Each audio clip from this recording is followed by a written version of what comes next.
This Thanksgiving, we take a moment to reflect on the different forms of governance. What's the difference between globalization and globalism?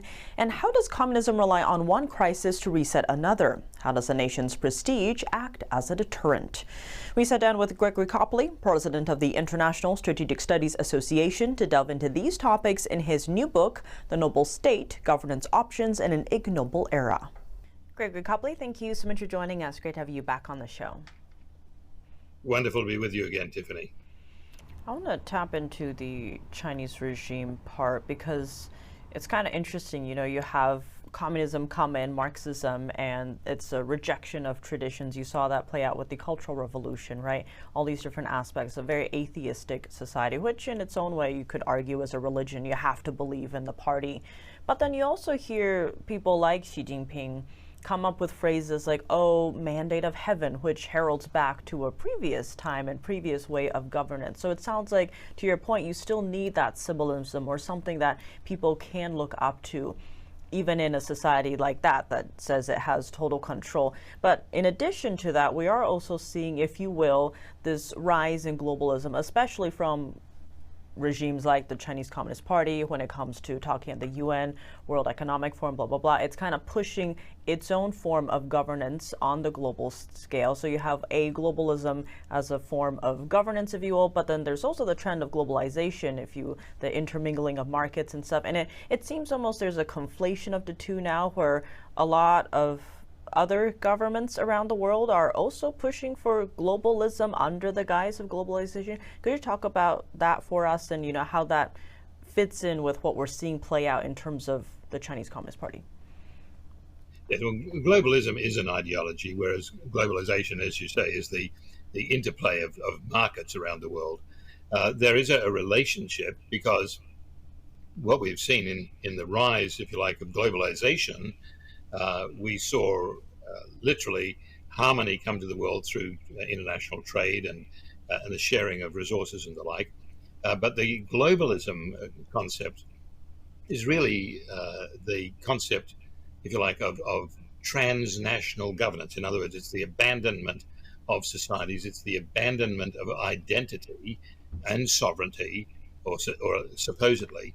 But what we see with all of these totalitarian globalist movements, as we've seen them through history, and particularly fascism in Italy, Nazism in Germany, Soviet communism and Chinese communism and so on, they have been all globalist totalitarian movements where they depended for their survival on a rolling momentum, continuing victories over other countries and other peoples, so that you keep absorbing them.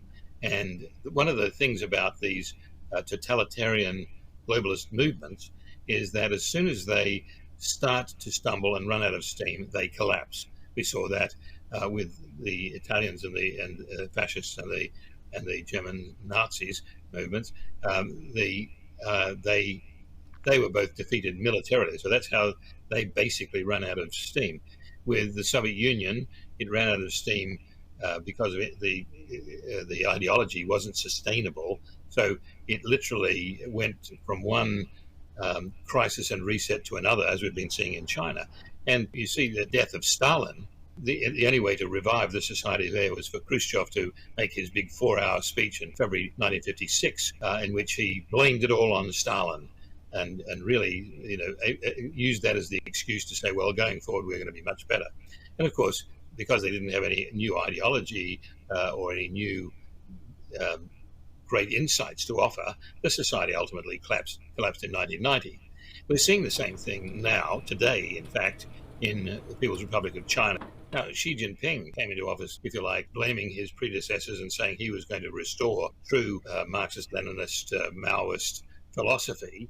And all he did was, as the Soviets did, he kept applying ideas and ideologies which didn't work.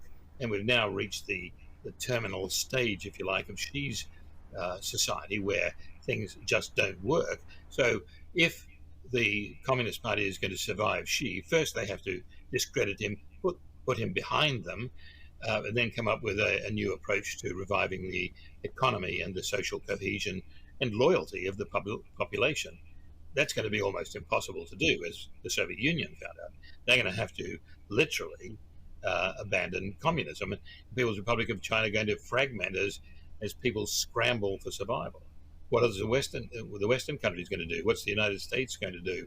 Is it going to attempt to stabilize that part of China which produces, if you like, and processes rare earth minerals in Mongolia, and then create a safe corridor down to the seaports in northern China so that they can get to the world markets?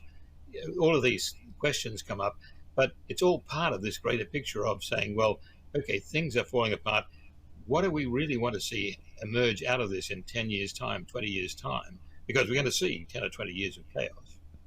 I think we've covered on nobility and a couple other uniting aspects, but there's another part that was super interesting. You're citing your colleague, Dr. Stefan Passoni, who remarked that prestige is the credit rating of nations.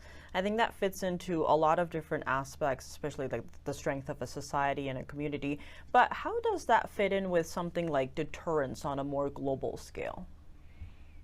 Well, prestige equates to deterrence very much.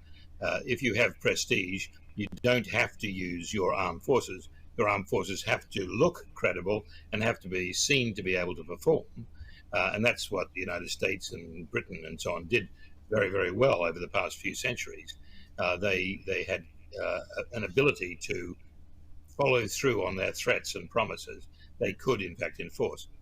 So the advantage of having prestige coupled with military force is that you don't have to use that military force. You go into negotiations, people listen, and we see that when you lose prestige, the value of your currency declines, the threat of your armed forces declines.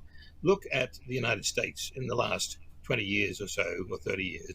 We've seen massive decline in prestige of the United States since the government of, say, Ronald Reagan, until we started to see President Trump reasserting real US action. Now, the United States has gained massively in credibility, not yet so in terms of absolute prestige. That because prestige takes decades and generations to build. But the United States at least is seen to be being aggressive in posturing its national interests and looking after it, the strength of its borders, the strength of its currency, the ability to project its power around the world. So that will pay off. What we've seen in the People's Republic of China is the exact opposite. The last 5 to 10 years have seen an absolute collapse in the prestige of the Chinese currency, the yuan or renminbi. We've seen an absolute collapse in the credibility of the government because it says one thing and does another. It threatens its partners. It doesn't rely on inherent prestige. It bullies people into doing what they want. It's been a very fascinating conversation. We have so much more to dig into in your book, but Gregory Copley, as always, thank you so much for joining us. Thank you very much, Tiffany.